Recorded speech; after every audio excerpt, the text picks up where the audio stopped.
Morning friends, today class was not syllabus social system last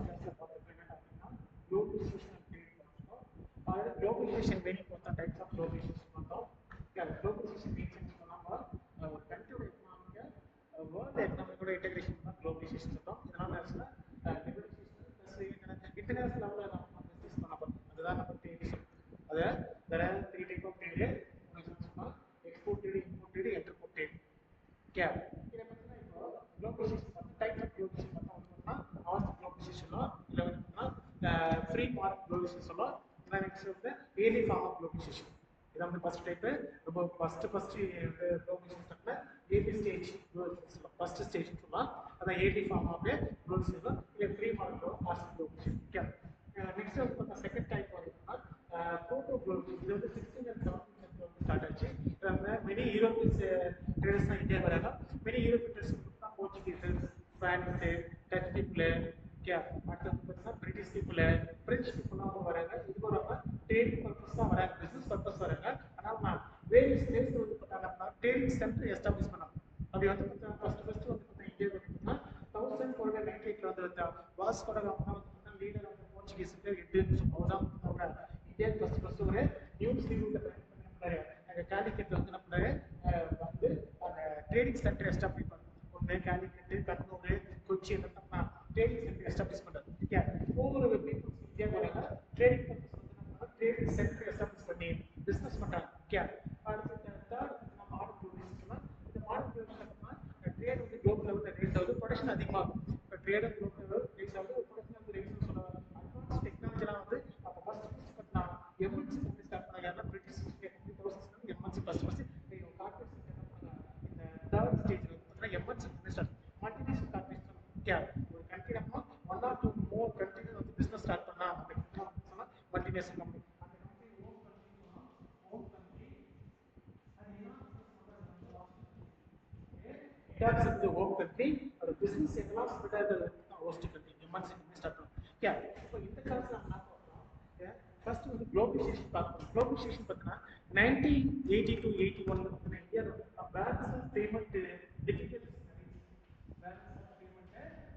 financial difficulty அதிகமாக இருக்கும் 1981 ரொம்ப இந்தியனோட financial system ரொம்ப கிரிட்டிக்கலாக இருந்தது ரொம்ப டிஃபிகல்ட்டியாக இருக்குது அப்போ அவங்க ட்ரேட் பண்ணுறதுனால அவங்களால அந்த பேமெண்ட் வந்து பே பண்ண முடியாமல் அது சென்ட்ரல் சமநிலை ரொம்ப எப்படி ரொம்ப டவுனாக இருந்தது ஏன்னா சுச்சுவேஷன் நாங்கள் இந்த நியூ எக்கனாமிக் பாலிசி கொண்டு வரப்போகிறோம் ஓகே இதுக்குன்னா அந்த பேலன்ஸ் ஆஃப் பேமெண்ட் நம்ம சரி பண்ணுறதுக்கோசம் ஓகே இந்தியா வாங்க அந்த கடனை வந்து இந்த new economic policy could work. Yeah. In India, the period after 1980 was marked by the balance of payment difficulties, mainly to the oil price now the rate அதிகமாயிடுச்சு Gulf country வந்து வார் வந்து அதிகமா வந்து என்னாச்சு Gulf country வந்து வார்ல வந்துச்சு வந்து oil price வந்து அதிகமாயிடுச்சு oil price அதிகமாயிடுச்சு நம்ம என்ன பண்ணோம் இந்தியா வந்து இம்போர்ட் பண்ண பேமெண்ட் நம்ம ப்ரொவைட் பண்ணோம் நம்ம பேமெண்ட் பண்ண முடியாம நம்ம என்னாச்சு ரொம்ப ஃபினான்ஷியல் டிஃபிகல்ட்டி நம்ம ஃபேஸ் பண்ண முடியல அந்த சிச்சுவேஷன் என்ன பண்ணாங்கன்னா when the new government வருது 1991 அந்த நியூ கவர்மெண்ட் வருது நியூ கவர்மெண்ட் வர என்ன பண்ணாங்க அவங்களால அந்த ஃபினான்ஷியல் ப்ராப்ளத்தை சரி பண்ண முடியல அவங்களால அந்த பேலன்ஸ் ஆஃப் பேமெண்ட் என்ன டிஃபிகல்ட்டிஸ் வந்து அவங்களால சரி பண்ண முடியல ஓகே இட் இஸ் அப்போ ஆட்டோமேட்டிக்கா இந்தியாவுடைய அந்த கிரெடிட் ஒர்த்தர்ஸ் வந்து ரொம்ப லோ லெவல் ஆயிடுச்சு கிரெடிட் ஒர்த்தர்ஸ் வந்து டவுன் ஆயிடுச்சு என்னச்சு அவங்களால வாங்கினா பாரோ பண்ண அமௌண்ட் அவங்களால என்ன பண்ண முடியல அவங்களால திருப்பி செலுத்த முடியல அப்படின்னாச்சு அவங்க கிரெடிட் ஒர்த்தர்ஸ் என்னாச்சு லோ லெவல் இந்தியாவில் unfinished balance of payment businesses with this downgrading of India's credit worth rating by some international agencies அவங்களுக்கு யாரெல்லாம் இந்தியா வந்து பண்ணாங்க லேட் பண்ண எல்லா பணத்தையும் என்ன பண்ணாங்க அவங்க வந்து திரும்பி பெற்றாங்க ஓகே அப்போ ratings of international agencies there was a heavy flight of the capital out of India எல்லா ஃபாரின் கேபிட்டலும் எப்படி சொன்னாங்க இந்த ஃபாரின் வெளியே போயிடுச்சு இந்தியா விட்டு வெளியே போயிடுச்சு அதாவது நம்ம என்னது அந்த ஃபினான்ஷியல் ப்ராப்ளம் அவங்களால சரி பண்ண முடியும் ஓகே இந்த இந்தியா லாஸ்ட் இந்தியா நடத்திங்க அவங்களுடைய கிரெடிட் ஒர்த்னஸ் வந்து லாஸ்ட் ஆயிடுச்சு கடனான சக்தி ரொம்ப குறைஞ்சிச்சு India lost the credit worthiness of this international market global மார்க்கெட்ல இந்தியா வந்து பாரோ பண்ண முடியல இந்தியாவுக்கு யாருமே ஹெல்ப் பண்ண முடியல ஏன்னா பேலன்ஸ் ஆஃப் பேமெண்ட் ரொம்ப ப்ராப்ளமா இருக்கு அவங்களால சரி பண்ண முடியல அவங்க இன்டர்நேஷனல் லெவல்ல வந்து பாரோ பண்ண கெப்பாசிட்டி சிவில் ஸ்கோர் வந்து குறைஞ்சிச்சு. என்னோட கிரெடிட் ஸ்கோர் வந்து குறைஞ்சிச்சு. ஓகே, அப்போ டவுன் ஆயிடுச்சு. 1991-92 வந்து என்ன பண்ணாங்க, கவர்மெண்ட் ஆஃப் இந்தியா வந்து பட்ஜெட் பிரசன்ட் பண்ண 1991-92 கவர்மெண்ட் என்ன பட்ஜெட் பிரசன்ட் பண்ண சொல்ல பட்ஜெட் பிரசன்ட் பண்ணா இந்த பேலன்ஸ் ஆஃப் பேமெண்ட் என்ன பண்ணாங்க, எப்படி நம்ம கொண்டு வரலாம் சரி பண்ணி என்ன பண்ணலாம், சரி பண்ணலாம், டிவைட் பண்ணி கொண்டு வரலாம்.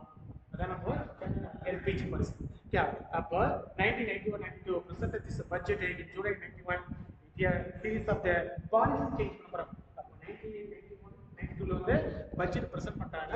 சம் பாலிசி நம்ம சேஞ்ச் பண்ணலாமா அப்படின்னு பண்ணலாம். இந்த பாலிசிக்கு ஒரு என்ன நியூ எக்கனாமிக் பாலிசி ஆரம்பிச்சோம்னா LPG development provision program. Okay, then LPC is called நம்ம நியூ எக்கனாமிக் பாலிசி சொல்றோம். ஓகே, அடுத்து வந்து இந்தியா. அப்போ இந்தியா எப்போ சைன் பண்ண 1991 பாலிசி சைன் பண்ணாங்க. அந்த இந்தியா என்ன பண்ண 94 தான் சைன் பண்ணி இந்த பாலிசி இந்த அந்த பாலிசி பண்ணா LBC policy India trend draft சொன்னோம். அது 94 தான் இந்தியா வந்து சைன் பண்ணோம். ஓகே, அடுத்து வந்து என்ன ரீஃபார்ம்ஸ்லாம் பண்ண போறாங்க globalization reforms made to adopt globalization. அப்ப நம்ம குளோபலைசேஷன் என்னன்னா ரீஃபார்ம்ஸ் என்ன சேஞ்சஸ் பண்ண போறோம். ஃபர்ஸ்ட் பார்த்தீங்கன்னா ஆபரேஷனல் இண்டஸ்ட்ரியல் லைசன்ஸ் அதெல்லாம் கேன்சல் பண்ணலாம் sir. Except only for new industry மட்டும் லைசன்ஸ் பண்ணலாம். மற்ற இண்டஸ்ட்ரிலாம் லைசன்ஸ் வந்து இந்த அவசியம் இல்லை. இதான் ஃபர்ஸ்ட் சேஞ்சஸ்.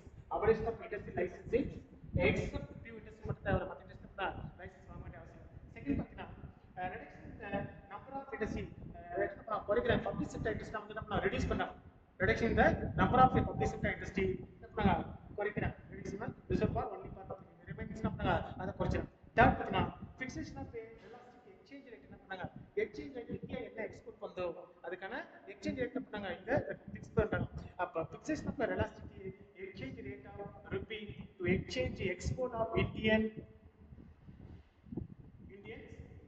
அங்க ஃபிக்ஸ் பண்றாங்க. ஓகே, இந்தியன் குட்ஸ்க்கு ஃபிக்ஸ் பண்றாங்க. அடுத்து private private sector by making the rupees convertible in the correct அதுல நம்ம ஃபிக்ஸ் பண்ணோம். private sector by making the rupees convertible in the trade in a correct account by reducing the import duty reduce பண்ணாங்க. import duty நம்ம reduce பண்ணாங்க. அடுத்து பண்ணாங்க some act ஒன்னு பேரா வந்து ஃபெமானம். FERA means foreign exchange regulation act 1970 pass பண்ணாங்க. இதுக்குனா foreign exchange regulations were suitably amended. Change பண்ணாங்க. நம்ம வந்து foreign exchange regulation act 1970 foreign exchange management act 1980 இத வந்து கொண்டு வர அமெண்ட் பண்றாங்க சார்.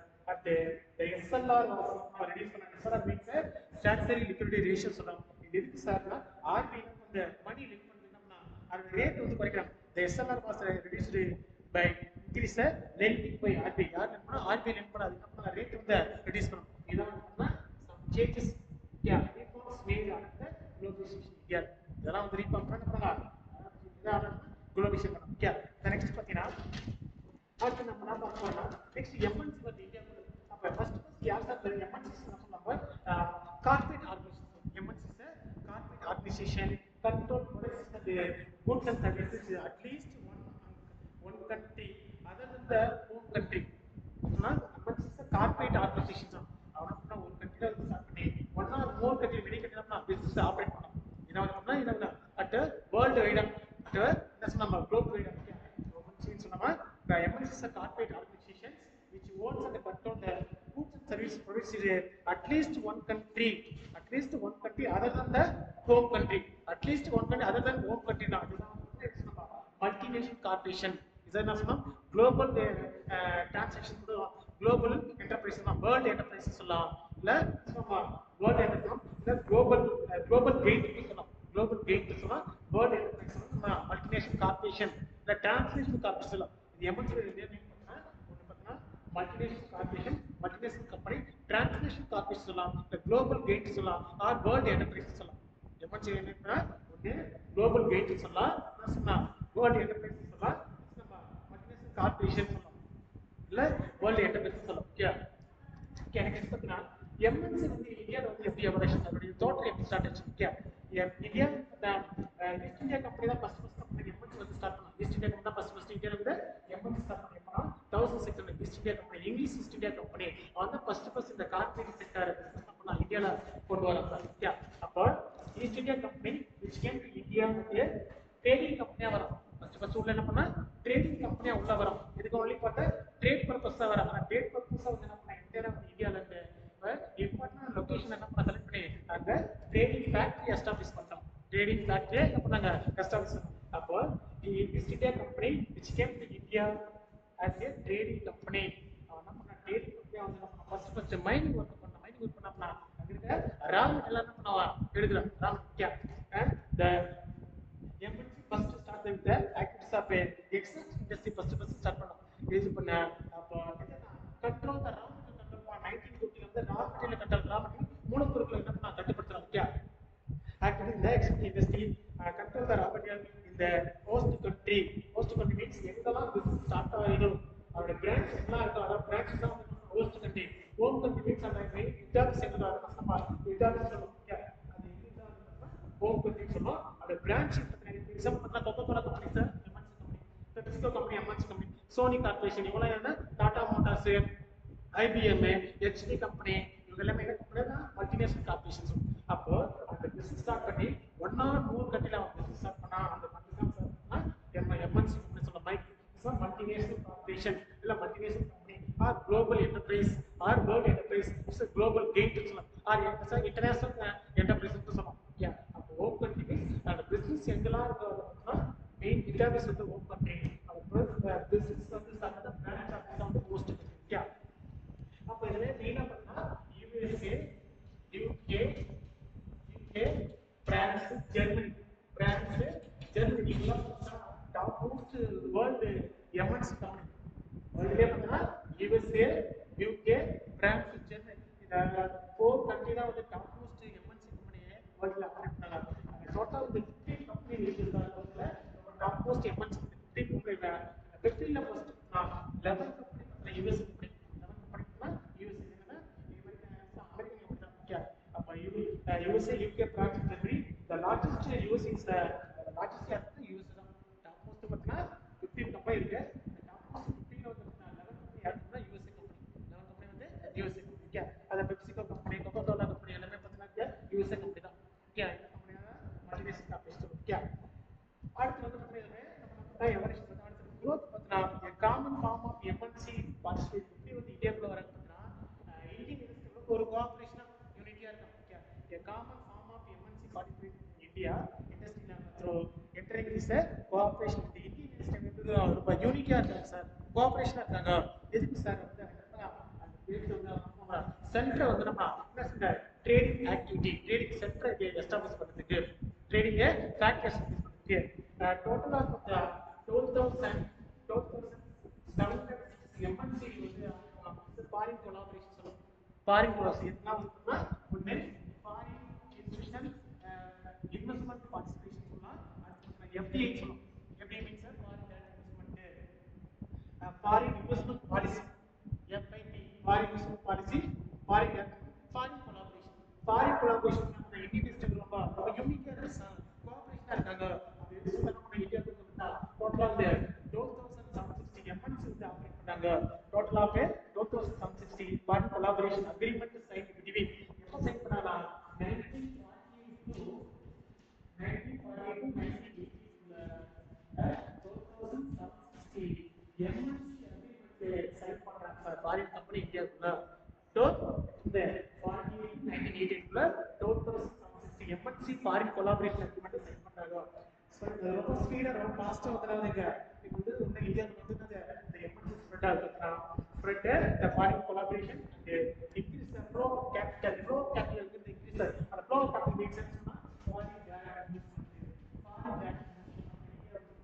நிறைய வந்து MNC கம்பெனி ஆபரேட் பண்ணாங்க ஃபாரின் கேபிட்டல் வந்து இந்தியாவுக்கு வந்து ஒரு business centre trading centre establish பண்ணா ஃபேக்டரி எஸ்டாப்லிஷ் பண்ணா எங்கெல்லாம் வந்து அவங்களுக்கு வந்து ரா மெட்டீரியல் மேன் பவர் அதுக்கான டிரான்ஸ்போர்ட் ஃபெசிலிட்டி மார்க்கெட்டிங் ஃபெசிலிட்டி எல்லாம் அவைலபிள் அந்த லொகேஷன் நான் செலக்ட் பண்ணேன் அந்த இடத்துல ஃபேக்டரி எஸ்டாப்லிஷ் பண்ணா அது பார்த்தீங்கன்னா புலிக்கட்டு திருவாங்கூர் அடுத்ததுன்னா கேரளாவில் பார்த்தீங்கன்னா கொச்சி கண்ணூர் எக்ஸாம் பண்ணா தேவரப்பட்டினா எக்ஸாம்னா ட்ரேடிங் சென்டர் எஸ்டாப்லிஷ் பண்ணா அப்புறம் அந்த ரூட் வழியா வந்து என்ன ரூட்னா ஃபர்ஸ்ட் பைலட் பண்ணுது 1498ல என்ன ரூட்னா சி ரூட் வாஸ்கோட காமா இது வரானா ட்ரேடிங் பர்பஸ் தான் வரும் இது ஈஸியா கொண்டு போறது இந்த கூட்ஸ் கொண்டு போறதுக்கு ராமன் கொண்டு போறதுக்கு மேன் பவர் எல்லாத்தையும் டெக்னாலஜி ஆன்சர் பண்ணவங்க எக்ஸ்போர்ட் இம்போர்ட் பண்ணோம் ஓகே இதுதான் இந்த பண்ண எம்என்சி வந்து இந்தியாவுக்கு வருஷம் ஒன்று எவரேஷன் பார்த்தா அந்த க்ரோத் பார்த்து நெக்ஸ்ட் பார்த்தா என்னென்ன ரீசனால இந்தியாவில் வந்து எம்என்சி வந்து க்ரோத் என்னன்னா ஒரு 5 ரீசன்ஸ் சொல்லலாம் என்ன ரீசன் பார்த்தீங்கன்னா ஃபர்ஸ்ட் ஒன்று தான் expansion of a market territory. அதுக்கு நல்ல ஒரு மார்க்கெட் நல்ல சார் கண்டிஷனா இருக்கு இந்தியால. அப்ப நம்ம பிசினஸ் வந்து ரொம்ப எக்ஸ்பேண்ட் பண்ணலாம், எல்லாச்சு பண்ணலாம், விரிவுபடுத்தலாம், பிரான்ச்சஸ் வந்து அதிகப்படுத்தலாம். பிரான்ச்சஸ் வந்து அதிகம். ஃபர்ஸ்ட் ரீசன் பண்ணா எக்ஸ்பென்ஷன் ஆஃப் மார்க்கெட் டெரிட்டரி. சந்தை என்ன பண்ணாங்க, விரிவுபடுத்தலாம் சார். ஃபர்ஸ்ட் ரீசன் எக்ஸ்பென்ஷன் மீன்ஸ் என்ன பண்ணா சந்தையை விரிவுபடுத்தலாம் சார். பிரான்ச்சஸ் வந்து அதிகமாக பண்ணா எஸ்டாப்ளிஷ் பண்ணலாம். செகண்ட் பார்த்தீங்கன்னா எல்லாம் மார்க்கெட் இருக்குங்க, அதிகமாக இருக்குங்க. நீங்க நம்ம கூட்ஸ் சோல்ட் பண்ணலாம், கூட்ஸ் அண்ட் சர்வீஸ் ஈஸியா பண்ணலாம். அப்போ செகண்ட் பார்த்தீங்கன்னா மார்க்கெட்டிங் சுப்பீரியாரிட்டிஸ். மார்க்கெட்டிங் சுப்பீரியாரிட்டி இந்த ரீசன் என்ன பண்ணேன், இந்தியா வந்து எம்என்சி வந்து பார்த்தீங்கன்னா எம்என்சி ஆரே குளோபலைசேஷன் ஆச்சு ஓகே. அப்போ ஃபர்ஸ்ட் ஒன் பார்த்தீங்கன்னா எக்ஸ்பென்ஷன் ஆஃப் மார்க்கெட் டெரிட்டரின்னு சொல்லலாம். செகண்ட் பார்த்தீங்கன்னா சொல்லலாம் மார்க்கெட் சுப்பீரியாரிட்டி. தேர்ட் ரீசன் பார்த்தீங்கன்னா நல்ல அவைலபிளான ஃபினான்ஷியல் ரிசோர்ஸ்லாம் அவைலபிளா இருக்குங்க. நிறைய வந்து என்ன பண்ணலாம், நம்ம பாரோ பண்ணலாம், லெண்ட் பண்ணலாம். அப்போ அதிகமாக ஃபினான்ஷியல் இன்ஸ்டியூஷன் இருக்கு, ஃபினான்ஷியல் கம்பெனிஸ்லாம் இருக்கு. அப்புறம் அதுக்கு தேவையான கேபிட்டல் அமௌண்ட் ப்ரொவைட் பண்ணாங்க, long term short term loan கொடுப்பாங்க. அப்போ தேர்ட் பார்த்தா ரீசன் பார்த்தா financial superiority. Financial superiority. And fourth one பார்த்தா இங்க அவைலபிளான அட்வான்ஸ் டெக்னாலஜில அவைலபிளா இருக்கு, நிறைய டெக்னாலஜிஸ் இருக்கு. அப்போ technical superiority. Okay. Then fifth one பார்த்தா ப்ராடக்ட் இன்னோவேஷனா இருக்கு, மாடர்னா இருக்கு, ரிச்சா இருக்கு. மற்ற நேஷனல் கம்பெனி கம்பேர் பண்ண சொல்லுவாங்க, டெக்னிக்கல் எக்ஸ்பர்ட்லாம் நிறைய இருக்கு, டெக்னாலஜி அதிகமா இருக்கு. அப்போ ப்ராடக்ட் இன்னோவேட்டிவா இருக்கு, நியூவா இருக்கு, ப்ராடக்ட் வந்து இன்னோவேட்டிவ் மாடர்னா இருக்கு. அப்போ ஃபர்ஸ்ட் ரீசன் பார்த்தா expansion of market territory. Second reason பார்த்தா நல்ல குட் மார்க்கெட் கண்டிஷன் இருக்கு, ஈஸியா மார்க்கெட் நம்ம சோல்ட் பண்ணலாம். Third financial superiority. And last fourth பார்த்தா டெக்னிக்கல் சுப்பீரியாரிட்டி. லாஸ்ட் பார்த்தா ப்ராடக்ட் இன்னோவேட்டிவா இருக்கு, மாடர்னா இருக்கு, நியூவா இருக்கு. இந்த ரீசன் தான் இந்தியா எம்என்சி வந்து இந்தியாவுக்குள்ள growth ஆகும். ஓகே. இந்த ரீசன் இந்தியால வந்து எம்என்சி growth ஆகும். ஓகேவா? ஃபர்ஸ்ட் பாத்தீங்கன்னா expansion of market territory. Market டெரிட்டரிக்கு இந்தியால இருக்குங்க அதிகமா பிசினஸ் பண்ணோம். ஓகே. அந்த operation of large size firm, large scale பண்ணோம்னா பிசினஸ் எக்ஸ்பெண்ட் பண்ணலாம், லார்ஜ் ஸ்கேல் யூனிட் சொல்லலாம். ஓகே. அப்ப large scale unit expand size is the more and more extension of this activities of beyond this physical boundaries of this business வந்து extend பண்ணலாம் sir. the next one marketing superiority. என்ன marketing superiority பார்த்தீங்கன்னா நல்ல good market favourable market condition இருக்கு. அப்ப ஈஸியா என்ன பண்ணாங்க, கூட்ஸ் அண்ட் சர்வீஸ் நம்ம சோல்ட் பண்ணலாம். அடுத்து வந்து பார்த்தீங்கன்னா மோர் ஃபினான்ஷியல் ரிசோர்ஸ் அவைலபிளா இருக்கும். அதிகமாக அங்கே வந்து என்ன இருக்கா, நிறைய ஃபினான்ஷியல் இன்ஸ்டியூஷன் இருக்கு, ஃபினான்ஷியல் சர்வீஸ்லாம் இருக்கு. ஓகே. இதெல்லாம் ஈஸியா வந்து அந்த இண்டஸ்ட்ரி அவன் என்ன பண்ணலாம், long term source of funds அவன் ப்ரொவைட் பண்ணலாம். அப்போ ஈஸியா என்ன பண்ணலாம், நம்ம ஃபண்ட் ஆக்சஸ் பண்ணணும், பயன்படுத்தணும். ஓகே. இண்டஸ்ட்ரியில கேபிட்டல் நம்ம ஈஸியா நம்ம பண்ணலாம், long term medium term short term நம்ம ஈஸியா வந்து ஆக்சஸ் பண்ணணும். ஓகே. அடுத்து டெக்னாலஜிக்கல் சுப்பீரியாரிட்டி. அடுத்து நெக்ஸ்ட் வந்து டாபிக் பார்த்தா advantages and disadvantage of MNC. எம்என்சில என்ன சார் பெனிஃபிட், எம்என்சில என்ன மெரிட்ஸ் என்ன டிமெரிட்ஸ் பார்ப்போம். என்னங்க மெரிட்ஸ் ஃபர்ஸ்ட் பார்த்தீங்கன்னா மல்டிநேஷனல் கார்பரேஷன் என்ன பார்த்தீங்கன்னா ஃபர்ஸ்ட் அப்போ ப்ரொடக்ஷன் காஸ்ட் வந்து சேம் குவாலிட்டியா இருக்கு, ப்ராடக்ட் வந்து சேம் குவாலிட்டியா இருக்கு, ஆனா அதுக்கான காஸ்ட் ஆஃப் ப்ரொடக்ஷன் வந்து லெஸ்ஸா இருக்கு. அப்ப இதேதான் சார் நம்ம டொமஸ்டிக் இண்டஸ்ட்ரி உற்பத்தி பண்ற சேம் குவாலிட்டியா இருக்கு, இருந்தாலும் அது டோட்டலா வந்து அதுக்கான சார்ஜஸ் வந்து லோவா இருக்கு. ஃபர்ஸ்ட் என்ன பெனிஃபிட்னா, ஃபர்ஸ்ட் என்ன பெனிஃபிட் சொல்றேன்னா production the same quality of foods at lower cost தான். Production the same quality of foods at lower cost without transaction, அதுக்கான டிரான்சாக்ஷன் காஸ்ட் இல்ல. ஃபர்ஸ்ட் என்ன பண்றா, same quality of foods and service production பண்ணா, இருந்தாலும் அதுக்கான cost வந்து ரொம்ப லோவா இருக்கு சொல்லுவோம். அப்ப டிரான்சாக்ஷன் காஸ்ட் இல்ல சார், இதான் ஃபர்ஸ்ட் பெனிஃபிட். செகண்ட் பெனிஃபிட் என்ன சொன்னாங்கன்னா எம்என்சி ரேஸ் பிரைஸ் ஆட்டோமேட்டிக்கா ஆகுதுன்னா காஸ்ட் ஆஃப் ப்ரொடக்ஷன் வந்து லெஸ் ஆகும் சொல்லுவோம், பிரைஸ் வந்து ஆட்டோமேட்டிக்கா லோ ஆகும். அப்போ எம்என்சி ஆல்சோ ரெடியூஸ் பிரைஸ்.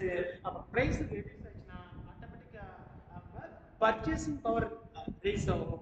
அப்போ ப்ராடக்ட்டோட காஸ்ட் வந்து குறையாது சொல்லுவோம், ஆட்டோமேட்டிக்கா பர்ச்சேசிங் பவர் அதிகமாகும். யாருன்னா கன்சியூமருக்கு, கன்சியூமர் பர்ச்சேஸ் பண்றாங்க, அது ஏன் சார் பிரைஸ் லோவா இருக்கு, பிரைஸ் லோவா இருந்தா என்ன பண்றாங்க, கன்சியூமர் வந்து அதிக மோர் குட்ஸ் என்ன பண்றாங்க, கன்சியூம் பண்ண போறாங்க. ஓகே. அப்ப செகண்ட் பெனிஃபிட் என்னன்னா MNC reduce the price and increase the purchasing power global level. அப்போ உற்பத்திக்கான காஸ்ட் வந்து லோவா இருக்கு, உற்பத்தி சொல்ல ஆட்டோமேட்டிக்கா என்ன வந்து டிரான்ஸ்போர்ட் காஸ்ட் இல்ல. அப்ப இது எல்லாமே காஸ்ட் குறையான்னு சொல்ல ஆட்டோமேட்டிக்கா அந்த ப்ராடக்ட்கான அந்த குட்ஸ்க்கான பிரைஸ்ல வந்து லோவர். அப்ப லோவா இருந்த கன்சியூமர் பண்ணுவாங்க, மோர் டிமாண்ட் பண்ணா அதிகமா பை பண்ண போறாங்க. அப்ப அட் வேர்ல்ட் ரேட் இதான் வந்து செகண்ட் பெனிஃபிட். ஓகே. அப்போ பிரைஸ் லோ வந்து பிரைஸ் லோவா கன்சியூமர் அதிகமா பை பண்றாங்க. second benefit. Third is MNC is able to take the advantage of tax benefit. Okay, MNC tax benefit. Okay, the MNC is able to take the advantage of tax variation. ரொம்ப speedo cost என்னது local growth local enterprise வந்து அதிகமா growth. Okay, speed of growth in the local economics அவங்க அதிகமா MNC ல வந்து அதிகமா increase ஆகிட்டா அப்படினா MNC ஓட மெரிட்ஸ். Okay, ஃபர்ஸ்ட் வந்து ப்ரொடக்ஷன் காஸ்ட் லோ சொல்லப்போனா ஆட்டோமேட்டிக்கா டிரான்சிஷன் காஸ்ட் லோ அது அப்படி லோ இருக்குன்னா பிரைஸ் வந்து குறையாது. பிரைஸ் கம்மியா இருந்தா நம்ம எல்லாமே கன்சியூமர் எல்லாம் லைக் கன்சியூமர் எல்லாமே அது வாங்கணும் ரொம்ப குறையாது world like. But there are the way for the corporation to develop the monopoly ஆகுது. அப்ப monopoly means ஒரே சிங்கிள் செல்லர் தான் இருக்கும். சிங்கிள் செல்லர் சொல்ல அவர் சொல்றதா ரேட் அவர் சொல்றதா பிராண்ட் குவாலிட்டி எல்லாமே எப்படின்னா ஒரு சிங்கிள் செல்லர் தான் monopoly சொல்லுவோம். ஓகே, அப்ப ரேட் ஒரே ரேட்டா இருக்கும், குவாலிட்டி வந்து பார்த்தா இருக்கும் லோ குவாலிட்டியா இருக்கும், பிரைஸ் எப்படி ரொம்ப ஹையா இருக்கும். இதாவது ஃபர்ஸ்ட் நம்ம டீமில்ஸ். அப்ப they are way for corporation இதாவது கார்ப்பரேட் வந்து create way for corporation develop monopoly for certain products. Monopoly create பண்ணி மோனோபோலி மீன்ஸ் சொன்னா ஒரு சிங்கிள் செல்லர் தான் மார்க்கெட்ல என்டையரா வந்து ஒரே செல்லர் தான் இருக்கும். அவர் என்ன ரேட் ஃபிக்ஸ் பண்ணாலும் அதே ரேட் தான். ஓகே, சப்ஸ்டிட் குட்ஸே கிடைக்காது. ஓகே, இது வந்து ஃபர்ஸ்ட் லிமிட். செகண்ட் சொன்னா there also we limit the effect on sale. Total environment வந்து எஃபெக்ட் பண்ணுது சுற்றுச்சூழல் பாதிக்கும். எந்த கம்பெனில இவ்வளவு MNC கம்பெனில அந்த ரிசோர்ஸ்லாம் வந்து நம்ம அதிகம் யூஸ் பண்ணோம் ஆட்டோமேட்டிக்கா வந்து அப்ப டோட்டல் வந்து எஃபெக்ட் ஆகுதுன்னா என்விரான்மென்ட். ஓகே, அந்த third the effects of MNCs to be constantly economic may also have with the downfall of small and local. அப்ப MNC இந்தியாக்குள்ள வந்தா அங்க டொமஸ்டிக் இண்டஸ்ட்ரினா வந்து டோட்டலா வந்து சஃபர் ஆகும், டவுன் ஆகும். ஓகே, இல்லனா உள்நாட்டு தொழில் வந்து நசியும். ஓகே, அப்ப MNC உள்ள வரதுல ஆட்டோமேட்டிக்கா அங்க டொமஸ்டிக் இண்டஸ்ட்ரி லோக்கல் இண்டஸ்ட்ரி வந்து டோட்டலா வந்து அங்க வந்து கொலாப்ஸ் ஆகும். ஓகே, அப்ப டோட்டலா நம்ம எல்லாமே போய் என்ன பண்ணனும் நியூ பிராண்ட் தான் நம்ம லைக் பண்ணுவோம். அது எல்லாமே இந்த கம்பெனி ஃபாரின் கம்பெனி குட்ஸ் அப்ப டொமஸ்டிக் குட்ஸ் யாருமே லைக் பண்ண மாட்டாங்க. அப்படி இல்லைன்னா லட்சக்கணக்கான பீப்புள் கூட என்ன பண்ணுவாங்க ஜாப் போயிட்டு அப்ப அந்த இண்டஸ்ட்ரி டோட்டலாக லாஸ் ஆகும். ஓகே, இது வந்து அடுத்து MNC என்ன பண்றாங்க வருஷம்ல லைசன்ஸ் வாங்கிறாங்க இந்த டேர்ம்ஸ் அண்ட் கண்டிஷன் என்ன பண்ணா ஃபாலோ பண்ணுது. ஓகே, என்ன பண்ணாங்க அவங்க கொடுக்குற அப்புறம் நம்ம குட்ஸ் சர்வீஸ் நம்ம கன்சியூம் பண்ண சொல்ல அதை நமக்கு நிறைய டீமெரிட்ஸ் கிடைக்கும். ஓகே, நம்ம போர்ட்டல் பண்ணுங்க MNC எத்திக்கல் ஸ்டாண்டர்ட் எத்திக்கல் ஸ்டாண்டர்ட்னா break பண்ணிரும். ethical standard follow பண்ணும். ஓகே, processing நம்ம everything is ethical law or leveraging this business sector with capital. so should not follow this rules and regulation. அந்த rules and regulation அவங்க follow பண்றதில்ல. அதனால இது ஒரு drawback. இப்போ globalization and trade பார்த்தா globalization என்னன்னா ஒரு கண்ட்ரியோட எக்கனாமிக்கை வேர்ல்ட் types of globalization பார்த்தா three types of globalization பார்த்தா ஒன்னு பார்த்தா or pre modern globalization or early form of globalization பார்த்தா செகண்ட் வந்து புரோட்டோ globalization சொல்லலாம். தேர்ட் பார்த்தா மாடர்ன் globalization பார்த்தா அடுத்து ட்ரேட் சவுத் இந்தியால எப்படி வந்து டெவலப் பண்ணனும் பார்த்தா நெக்ஸ்ட் டாபிக் என்ன பார்த்தா globalization எப்போ வந்து 1980ல ஏற்பட்டதுன்னா இந்தியனுடைய அந்த இந்த ஃபினான்ஷியல் டிஃபிகல்டிஸை சரி பண்ண முடியாம பேலன்ஸ் ஆஃப் பேமெண்ட் அவங்களால ரொம்ப ப்ராப்ளமான சிச்சுவேஷன் எல்பிஜி பாலிசி கொண்டு வராங்க sir. LPG means new economic policy. New economic policy 1990 கொண்டு வந்தாங்க. 94 இந்தியா சைன் பண்ணுது. இந்தியா சைன் பண்ண சொன்னா இந்த லாஸ்ட் இந்தியா நம்ம சைன் பண்ணலாம். ஓகே, இதுதான் க்ளோஷன். அது எம்என்சி ஃபர்ஸ்ட் இந்தியா வந்து கார்ப்பரேட் செக்டர்னா அவங்க யாருன்னா ஈஸ்ட் இந்தியா கம்பெனி வந்து 1000 okay remaining next class of நம்ம fair trade practice WTO General Agreement Trade and Tariff. क्या World Trade Organization என்டையரா வந்து குளோபல் லெவல்ல ட்ரேட வாட்ச் பண்றதுன்னா வாட்ச் டாக் ஆஃப் ட்ரேட் சொல்லுவோம். WTO நம்ம என்டையரா வந்து என்ன ட்ரேட் குளோபல் லெவல்ல ட்ரேட வாட்ச் பண்றாங்க சார். அவங்க வாட்ச் ட்ரேட் சொல்லுவோம். क्या சொன்னா குளோபல் லெவல்ல ட்ரேட்ல எல்லா கண்ட்ரீஸும் கரெக்ட்டா பண்றாங்களா, அதுக்கான சம் கைட்லைன்ஸ்லாம் ஃபாலோ பண்றாங்களா, WTO கொடுக்குற கைட்லைன்ஸ்லாம் ஃபாலோ பண்ணா எக்ஸ்போர்ட் ட்ரேட் இம்போர்ட் ட்ரேட் இந்த ட்ரேட்ஸ் வந்து கரெக்ட்டா அந்த rules and regulation tariff system கரெக்ட்டா இருக்கா, குவாட்டா சிஸ்டம் டாரிஃப் சிஸ்டம் என்டையரா எல்லாமே ஃபாலோ பண்ணாங்களா அப்படின்னு நெக்ஸ்ட் வந்து fair trade practice. Fair means கரெக்ட்டான price. Fair trade practice and world trade WTO program GATT and அதுவே ஆப்ஜெக்டிவ்ஸ் பார்க்குறோம். அடுத்து டோட்டலா நம்ம impact of globalisation time market impact of globalisation இதுதான் ரொம்ப முக்கியமான டாபிக். இதுல வந்து நிறைய டைம் மார்க் கொஸ்டின் இருக்கு. என்ன கேக்குறாங்கன்னா நமக்கு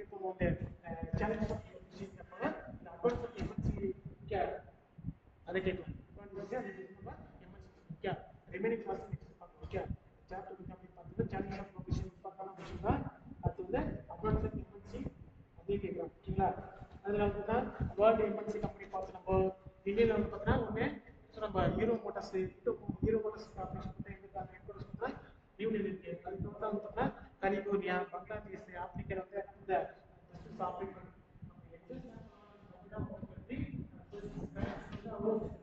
அடுத்து பஜாஜ் கம்பெனி அது வந்து பார்த்தா டிவிஎஸ் வந்து சென்னை இருக்கு.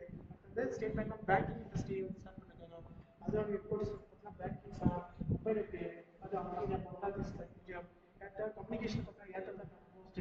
இது எல்லாமே நம்ம இந்தியனோட எம்என்சி வேர்ல்டு எம்என்சி நம்ம பார்த்தோம். சோனி கார்பரேஷன் பார்த்தோம், ஐபிஎம் பார்த்தோம், ஹெச்பி பார்த்தோம், கோகோகோலா குரூப், பெப்சிகோ கம்பெனி, அடுத்து வந்து நெஸ்லே கம்பெனி, இது எல்லாமே பார்த்தீங்கன்னா டாடா குரூப், மைக்ரோசாஃப்ட் இதெல்லாம் பார்த்தீங்கன்னா குளோபல் லெவலில் ரொம்ப டாப் மோஸ்ட் எம்என்சி ஆப்ரேட் பண்ணிருக்கோம். ஓகே, நெக்ஸ்ட் கிளாஸ்ல ரிமைனிங் வந்து ஒரு 2 டாபிக் வந்து பேங்க் டபிள்யூடிஓ